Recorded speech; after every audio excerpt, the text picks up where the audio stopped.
చెప్తా ఉండు గురుస్వామి, కొంచెం నువ్వు నోరు జాగ్రత్త నాయన, నువ్వు ఏది మాట్లాడినా అది జరిగి తీరుతూ ఉంటుంది.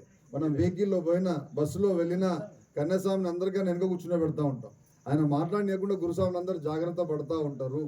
ఇంతెందుకండి, నువ్వు కన్యాస్వామి అనగానే మాల వేసుకుని ఎంత పెద్ద అయ్యప్ప నీ దగ్గరకు వచ్చి పాదాబంధనం చేస్తాడు. అంత పవర్ఫుల్ అండి కన్యాస్వామి.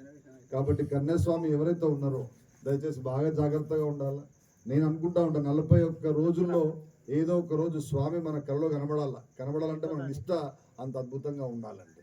కాబట్టి దాన్ని సద్వినియోగం చేసుకోవాలా. ఈ మాల తప్పకుండా మీకు రిజల్ట్ చూపెడుతుంది. నాలాంటి ఎంతో మంది భక్తులు, లక్షలాది మంది మనం చూస్తూ ఉన్నాం, కాలు లేకుండా నడవలేకుండా కూడా మనం పాదయాత్ర చేస్తున్నప్పుడు కనబడుతూ ఉంటారు స్వాములు. తప్పకుండా స్వామి చాలా పవర్ఫుల్ అయ్యప్ప స్వామి. అందుకే ఆయన ఒక మూలమంత్రం చెప్పాడు, తెలిసి తెలియక చేసిన తప్పులను మన్నించే హరిహరసుతన్ ఆనంద చిత్తన్ అయ్యప్ప స్వామియే శరణమయ్యప్పట. కాబట్టి మనమంతా స్వామి యొక్క దాసులం. తప్పకుండా కన్యాస్వామికి నేను మరొకసారి శిరస్సు నుంచి పాదాభివందనం చేస్తా ఉన్నాను. ఈ సదావకాశాన్ని కలగజేసినందుకు నేనైతే గర్వపడతా ఉన్నాను. ఎందుకంటే సింహాచలం వంశంలో భగవంతుడు నాకు 18 నారికలం ఇస్తా ఉంటే మా వంశం నుంచే కన్యాస్వామి వచ్చాడంటే I really very happy. Anyway this is really great time to me.